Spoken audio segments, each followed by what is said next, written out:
ओ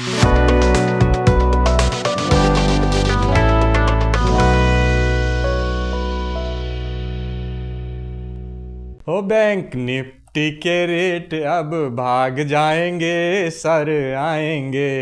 अजी कौन से सर आएंगे और बैंक निफ्टी के रेट किधर भाग जाएंगे, बताऊंगा इस वीडियो में। और हाँ, देश का सबसे बड़ा asset management company SBI mutual fund एक इसी बैंक निफ्टी के ऊपर एनएफओ लेके आ गई है। बताऊंगा इस वीडियो में बैंक निफ्टी में क्या खास है और 2025 में बैंक निफ्टी का रेट बढ़ेगा क्या, आउटलुक भी आपको दिखाऊंगा। अगर अभी तक मेरे चैनल को आपने सब्सक्राइब नहीं किया है तो सर सब्सक्राइब कर लीजिए। क्वालिटेटिव एजुकेशनल वीडियोज आपके लिए लाता रहता हूं और लाता रहूंगा। बेल आइकन को प्रेस करना मत भूलिएगा। ठीक, बताता हूं। सबसे पहले क्यों चर्चा कर रहा हूं, क्योंकि SBI state bank of India SBI mutual fund Nifty index fund लेके आ गई है। बैंक निफ्टी क्या ट्रैक करेंगे इसको, बैंक निफ्टी को। तो जब किसी भी फंड में अगर इंडेक्स पहले से उपलब्ध है तो बैक टेस्टेड डेटा उपलब्ध है। लेकिन पिछला 2024 बहुत लोगों ने ये कहा कि सर बैंक निफ्टी के लिए अच्छा नहीं रहा।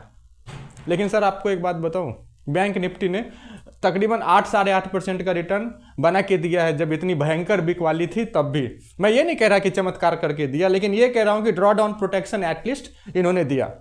सेम टाइम निफ्टी 50 को, निफ्टी का इंडेक्स को, निफ्टी 50 को तो इन्होंने मीट नहीं किया बेंचमार्क को, लेकिन सेम टाइम 2024 में 8% का रिटर्न बना के दिया है। ऐसे में एक बात तो है कि अभी ये शेयर, बैंक निफ्टी के शेयर सस्ते होंगे, करेक्ट। ये तो आपको समझ में ऑलरेडी आ रहा होगा। और मैं खाली एसबीआई एमएफ का जो सारी चीज़ें हैं वो तो ऑलरेडी आप गूगल करोगे पता लग जाता है। मैं वो बातें बताने की कोशिश करूंगा जिससे कि आप डिसीजन ले सको कि मुझे क्या करना चाहिए।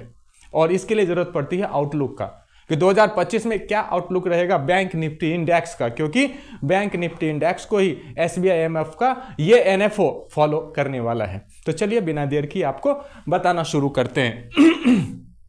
यही बैंक निफ्टी के रेट अब भाग जाएंगे, सर आएंगे। मैंने आपको बोला था कौन से सर आएंगे तो बैंक निफ्टी के रेट भाग जाएंगे। किधर भाग जाएंगे ये मैंने नहीं कहा है। हाँ, सर का मतलब संजय सर। संजय सर मतलब कौन? Sanjay Malhotra sir. Sanjay Malhotra sir RBI chairman. RBI chairman sir कब आएंगे? 5, 6 और 7 फरवरी को। कहाँ आएंगे? मॉनेटरी पॉलिसी कमेटी के मीटिंग में आएंगे। हाँ, और मॉनेटरी पॉलिसी के कमेटी के मीटिंग में आएंगे तो all eyes are on rate cut. अच्छी बातें बोल रहा हूं, बुरी बातों पे ऑल आइज नहीं बोलूंगा। ठीक है sir, all eyes are on rate cut ji, rate cut पे रहेगा।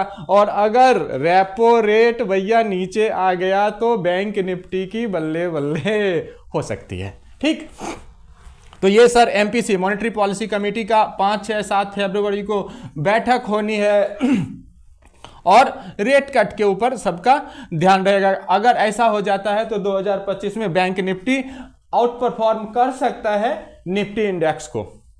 बहुत सारे एक्सपर्ट्स मार्केट के कह रहे हैं कि 2025 में बैंक निफ्टी 50 को, निफ्टी इंडेक्स को आउट परफॉर्म करेगा और आउट परफॉर्मर बनेगा। बताता हूं किस किस ने क्या कहा, पहले देख लो जी तब बताना। ये लोगों, एक भाई साहब है, उन्होंने कहा बैंक से stock offer value and safety, यानी बैंक स्टॉक में आपने पैसा लगाया तो वैल्यू फंड होंगे और सेफ्टी फंड होंगे। किसने कहा है भाई? इनका नाम है sir Srikanth sir, Srikanth Chauhan sir, जो कि कोटक सिक्योरिटी के इक्विटी रिसर्च हेड है। उन्होंने कहा है कि वैल्यू और सेफ्टी स्टॉक्स में अगर आपको पैसा लगाना है तो एक विकल्प के रूप में इस्तेमाल कर सकते हैं बैंक निफ्टी इंडेक्स को। ठीक है सर, थोड़ा और आगे चलते हैं। बैंकिंग सेक्टर विल और मे सो रिजिलियंस। बैंकिंग सेक्टर विल और मे सो रिजिलियंस। ये किनका कहना है सर? ये अतुल सर का कहना है, अतुल पारेख साहब का कहना है, बिगुल के सीईओ चीफ एग्जीक्यूटिव ऑफिसर हैं। साथ ही उन्होंने इसके पक्ष में, हाँ, आपको श्रीकांत चंदन सर ने भी तर्क दिया है कि कैसे बैंकिंग स्टॉक वैल्यू स्टॉक होगा, बैंकिंग स्टॉक सेफ्टी स्टॉक होगा। तर्क देते हुए उन्होंने कहा है कि जितना भी लोन है ये डबल डिजिट में होगा। Loan growth, healthy loan growth इन्होंने कहा है वो डबल डिजिट में होगा इस 2025 में। तर्क जहां तक उन्होंने दिया है उस तर्क के पक्ष में अगर मैं कुछ बोलना चाहूं तो 2 बातें कहूंगा।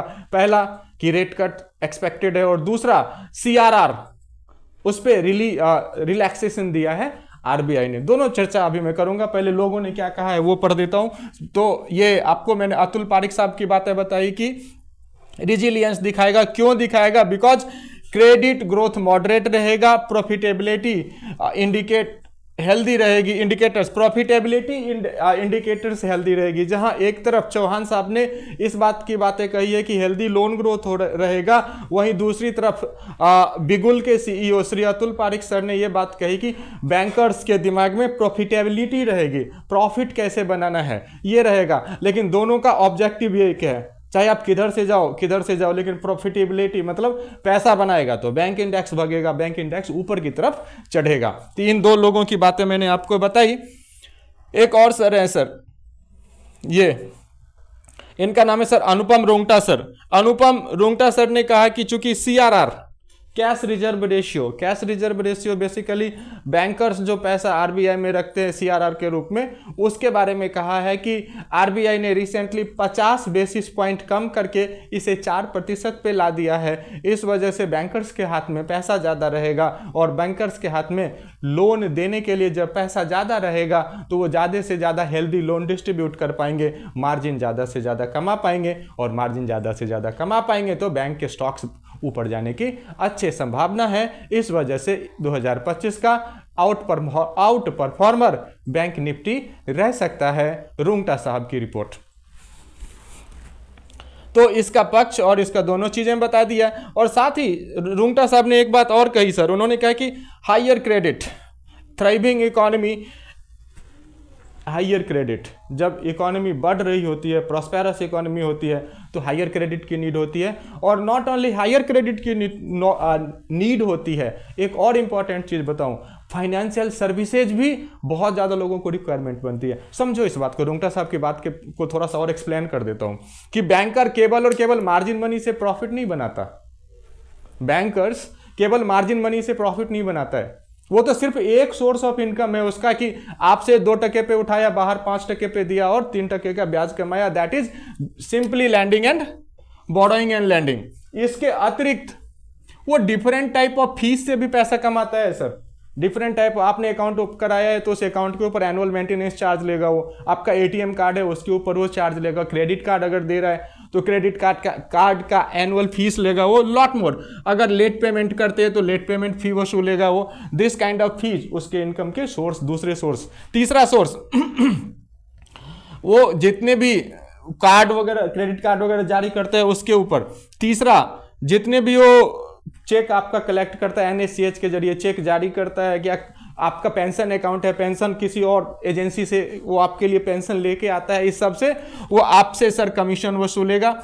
उसके अतिरिक्त रेंटिंग, लॉकर वो रेंट पे डालता है तो उसके लिए वो आपसे पैसा लेगा सर। प्लस डिमांड ड्राफ्ट लगाता है तो डिमांड ड्राफ्ट अगर आप बनाते हैं उस पर पैसा कमाता है वो। लेटर ऑफ क्रेडिट एक बहुत बड़ी बिजनेस वर्ल्ड में यूज किया जाता है। लेटर ऑफ क्रेडिट अगर जारी करता है बैंकर तो उस पर वो रेंटिंग पैसा कमाता है। प्लस अगर वो और भी चीज़ें अगर करता है सर इस तरह के, जैसे ओडी, तो ओडी के ऊपर भी वो चार्जेस लगाता है। सो इस सब चीज़ों से भी पैसा कमाता है। और सबसे बड़ी चीज़ तो मैंने आपको बोला ही नहीं, that is third party service. आज के डेट में बैंक कम रह गए जी और ब्रोकर ज़्यादा बन गए हैं। अगर नहीं तो बताओ, जैसे ही बैंक में जाते हो आपके खाते में 2 लाख 2.5 लाख रख लो जी, और जरा बैंक पहुंच जाओ, सीधे ही बैंक मैनेजर कहेगा आइए सर, आइए मेरे केबिन में बैठिए, सर के लिए चाय लाओ। सर ये देखो एक्सिस मैक्स, माफ कीजिएगा प्रतीकात्मक नाम ले रहा हूँ, एक्सिस मैक्स की एक पॉलिसी आई है सर, इसमें कर दो, आपके बैंक में तो 2 लाख पड़े ही हैं, 50,000 रुपये सालाना लगा दो जी। एसबीआई में बैठोगे, एसबीआई मैनेजर बोलेगा आ जाओ आ जाओ, ये देखो एक प्लान आया है इंश्योरेंस का, उनका खुद का इन हाउस इंश्योरेंस है, ये इसमें लगा दो जी। क्यों बोलता है वो? क्योंकि उसे थर्ड पार्टी सर्विस से पैसा कमाना है। म्यूचुअल फंड के लिए भी बोलेगा, इंश्योरेंस के लिए भी बोलेगा। तो आज के डेट में खाली एक ये लैंडिंग एंड बोरोइंग, तो खाली एक चैप्टर रह गया बैंकों का पैसा कमाने का।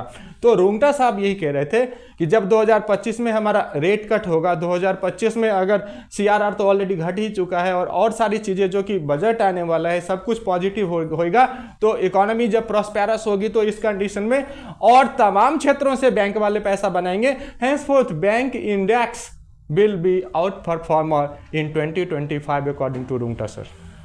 बस जस्ट मैंने उनकी बातों को थोड़ा खींच दिया है कि नहीं। बट आपके लिए सर, चूंकि एसबीआई भारत की सबसे highest largest asset management company है, 10 लाख करोड़ से ऊपर का वो एसेट मैनेज करती है, और उन्होंने भी कुछ प्रिडिक्शन तो लगाया होगा। बहरहाल उस फंड में क्या क्या चीजें हैं सिर्फ आपको अब बता देता हूं। क्या क्या ओपन एंडेड फंड होगा सर? आज 19 तारीख है तो 20 तारीख कल से वो आ रहा है बाजार में एनएफओ के रूप में। आप अगर चाहते हैं पैसा लगाना तो लगा सकते हैं, बाकी आपका पैसा आपकी मर्जी। डायरेक्ट में भी उपलब्ध रहेगा, रेगुलर में भी उपलब्ध रहेगा। एनएबी 10 रुपये पे होगा, 20 तारीख को आ रहा है, 31 तारीख को खत्म हो जाएगा। एग्जिट लोड 0.25% रहेगा। टर्न अराउंड टाइम आप देख लीजिएगा, मिनिमम 500 रुपये SIP लगा सकते हैं और लमसम लगाना है तो 5000 से लगा सकते हैं। रिटर्न कितना रहेगा? 16, 17, 18% टेंटेटिव लॉन्ग टर्म में इन्वेस्ट कर सकते हैं। लास्ट में आपको ये कहना चाहूँगा कि सर थीमेटिक फंड है, सोच के समझ के निवेश करिएगा। SID SAI को भी जरूर पढ़ लीजिएगा। धन्यवाद।